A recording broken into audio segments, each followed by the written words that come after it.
but it's just a poetic device.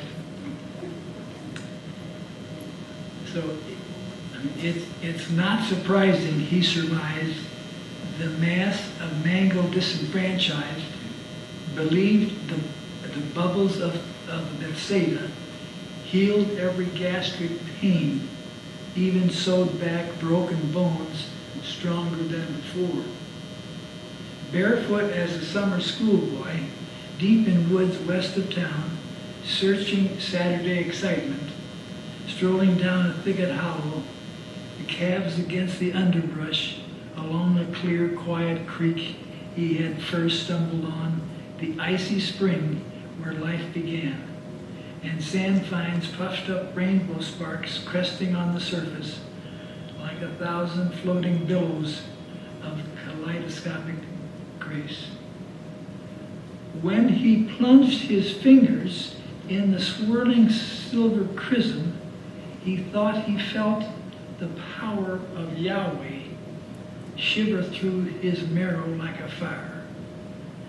Now it ricocheted like lightning from his throat, through his lips, toward the cast-off derelict, languishing in purgatory 38 long years.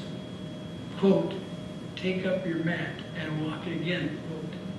He did, and Jesus slipped away unnoticed, eschewing the commotion, relishing the magic moment, barely hiding in his eyes the warming waves of ecstasy welling up inside.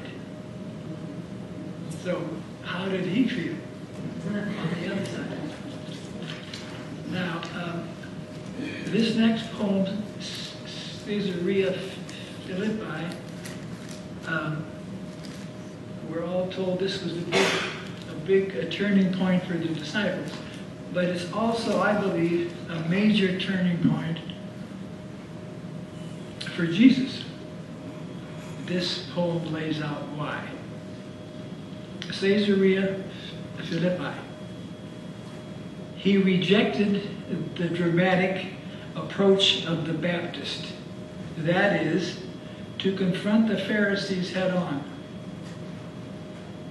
Instead, he struck north for the humdrum trail, struggling through trial and error to teach the disciples the meaning of salvation, the complex saga of the Son of Man. So the teacher went north. When Peter professed at Caesarea Philippi, Jesus could hardly contain his excitement. Yahweh was truly alive in his flesh, as close as the words on his lips. Aha, at last, the Father confirmed the human hope of the Son. The indirect route was the path to the truth. Like a geyser, he poured out his joy with exuberance, promising the backwoods fishermen the world, the keys to the kingdom, to rule over the church. So generous, even the heavens took notice. So I'm just trying to argue here that perhaps Jesus saw what happened to John the Baptist by confronting the Pharisees in Jerusalem, so he goes north to try the tough job of teaching.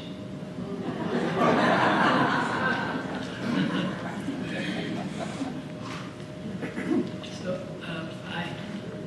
just a couple more. I want to read the prodigal, and I always like this because you can believe that the boy is practicing this apology, and the father doesn't even hear it. That's what the poem says. He doesn't hear it because in his own ears he has another song. How many longing looks would it take to erase the ache that racked his bones? Driven every evening to dull his memory asleep, he would scour sky and earth for a speck of life along the lonely valley road, till his eyes clouded over with the bitters of the past. Suddenly, his forehead flushed, his face broke wide, and pricked his heels with a stride that belied the ravages of winter. When he finally gathered in the wreckage of his son in the clutch of a lifetime, his eardrums burst a frail confession like ashes in the wind of his own resounding melody. At last, a second chance. So that's what he was hearing, you know. Okay.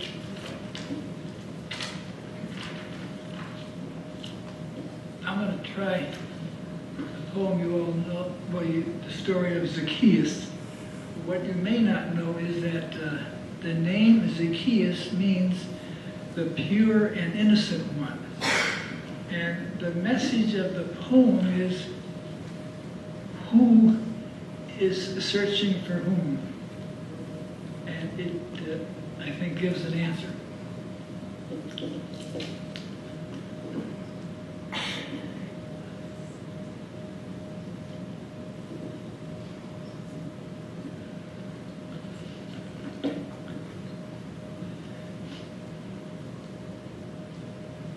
Ordinarily, he avoided rabble in the streets, but this morning Jericho was tuned out like a carnival. The master was afoot, with everyone waiting his arrival. But the village villain brooked no pretense. When he sprung the sycamore like a scruffy boy of 10 to see the holy face of his lost innocence. The rest was just a blur, half his fortune to the poor, 4 times the price of any wrong. When the moment's meaning broke, it was Jesus seeking him who passed this way today. No one heard the quiet shot from his loins through his lips. One small climb for one sharp man, a giant leap for all the fallen everywhere.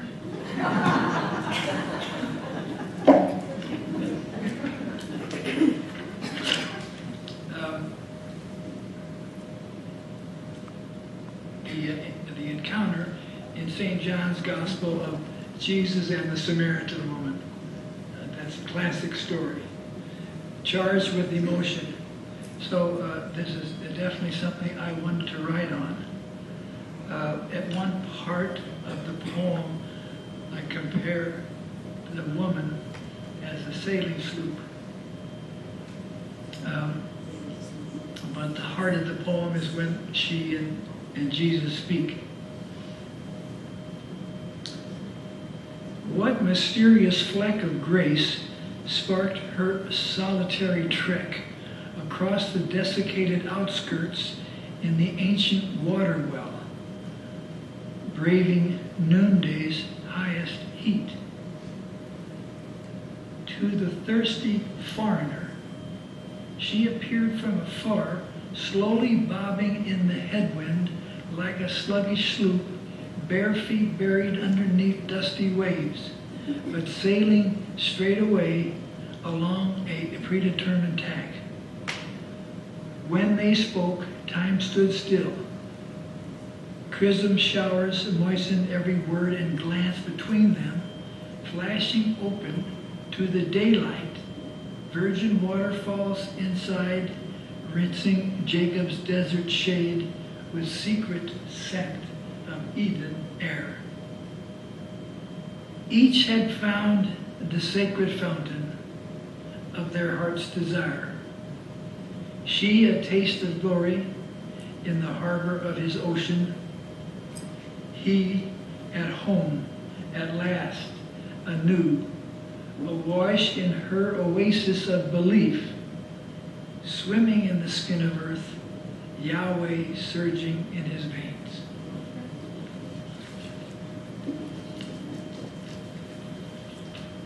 Okay, just a couple more of these from the book.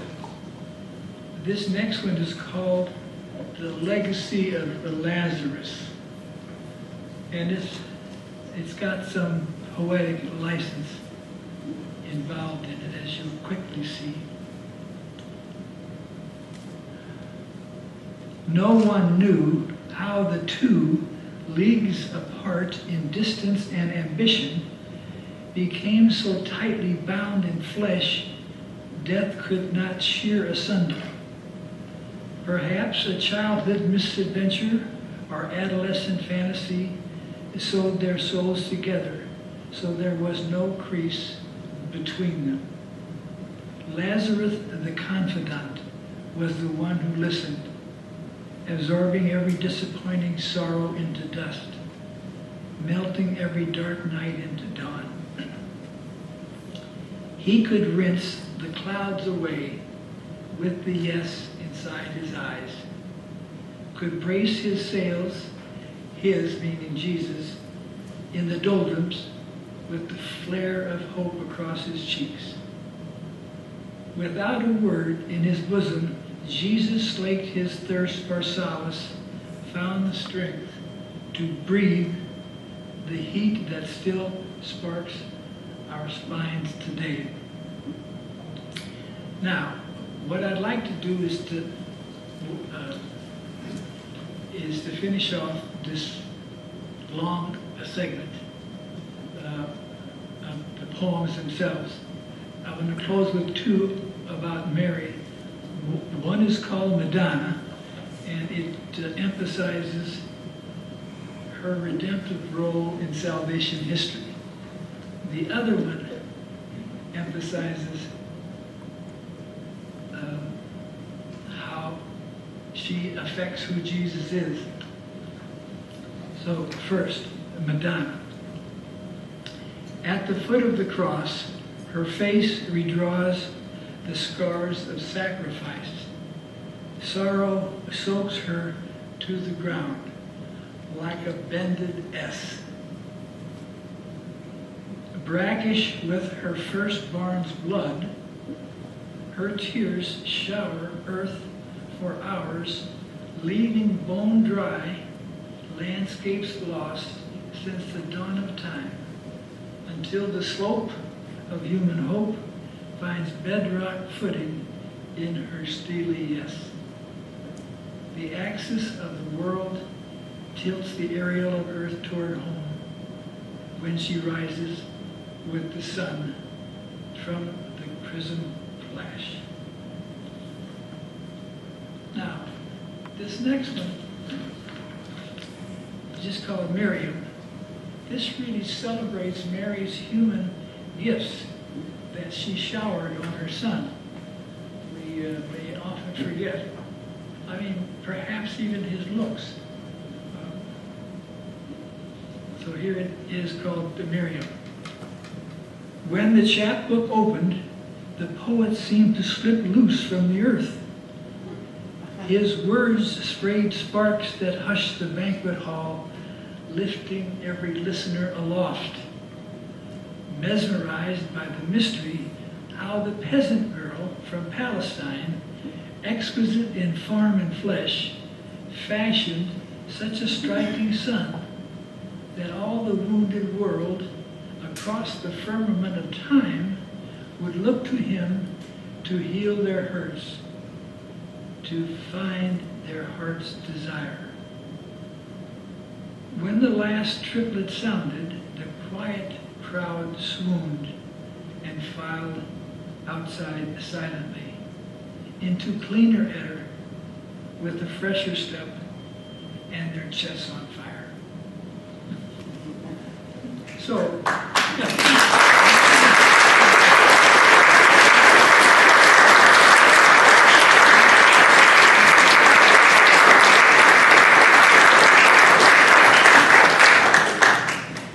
I didn't expect that. Well, I just want to do a few short poems to try to talk about where I think I developed my sensitivity. Now, first, I think images, and for me, it was spending summers with my grandfather at his farm. This is called the Fireflies. And I always joke because this is one of these recovered memories. This is the most beautiful thing, and yet I forgot it. I blame education.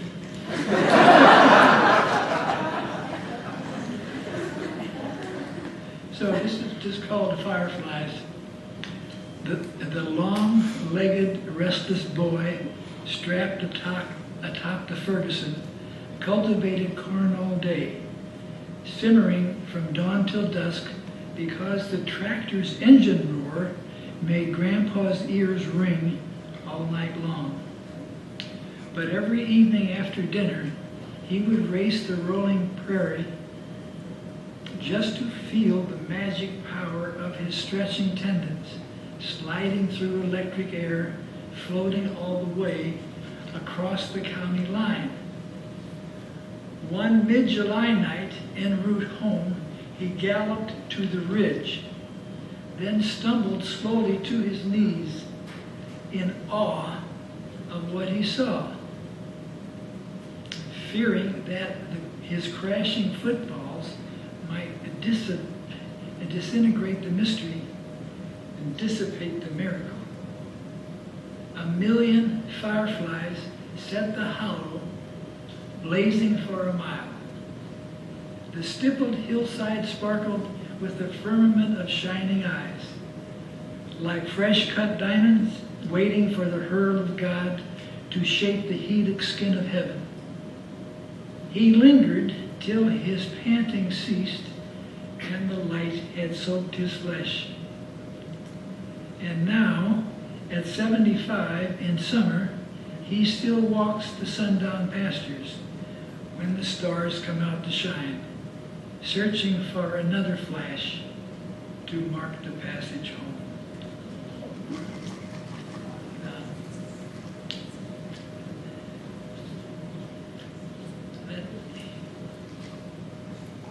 So, images. A lot of my images are rural images.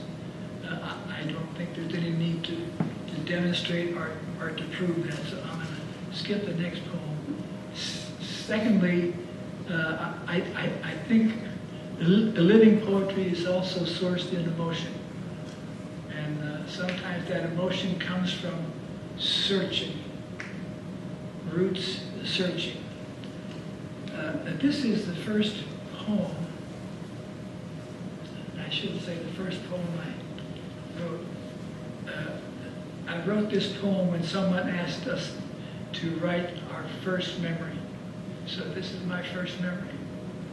And I use it to illustrate the importance of emotion. It's called The Blue Saloon. August evenings into my 5th summer, I fetched my father from the Blue Saloon, leaving Mother brooding by the screen. Running down the block in stutter steps, I never knew until my eyes could pierce the door ajar and taste the stale breath of shadows soaked in smoke long enough to see if his face was fallen. Good nights were when he could walk. He would spin off wondrous tales. My heart fairly bounced between us, up the hill to home refreshed. Of the bad ones, when he stumbled, or was cut across the lip, or cursed loudly at the neighbors, I remember nothing. In later years, my father fully healed. The men for me was less complete. The drinking first at 25, now that's because I was in the seminary.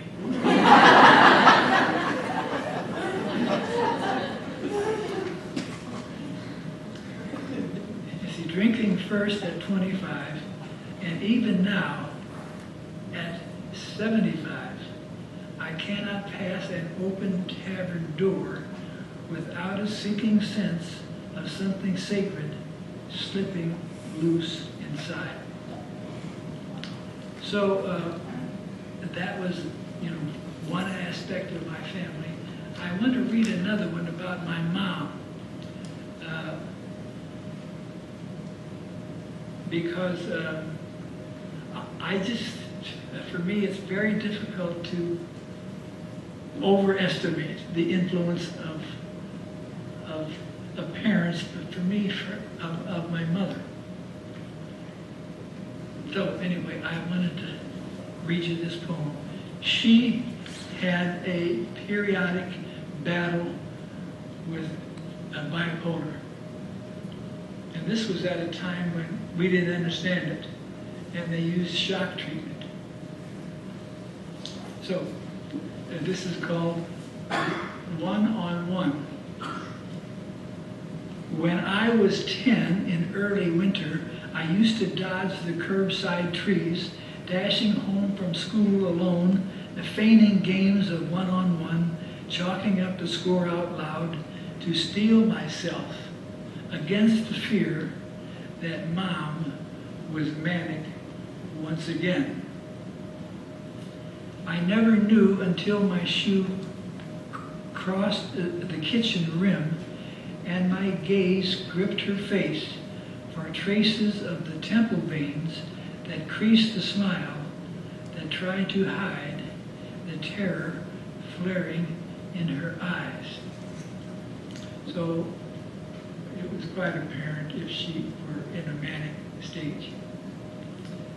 As she chattered nervously, chasing for her life, I sank down the labyrinths she would have to stumble through to find her soul again.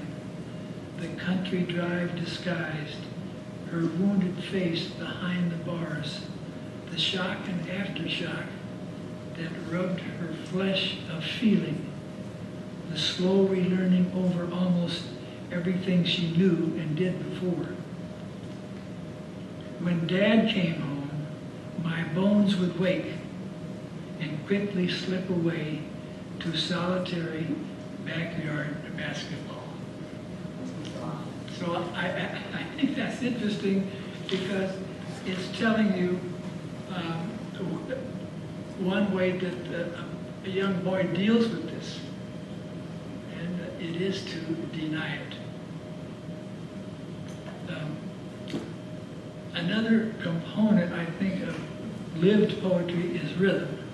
So I know you probably don't think I pay much attention to rhythm, but I really do. I speak my poems when I write them because I want to hear what they sound like.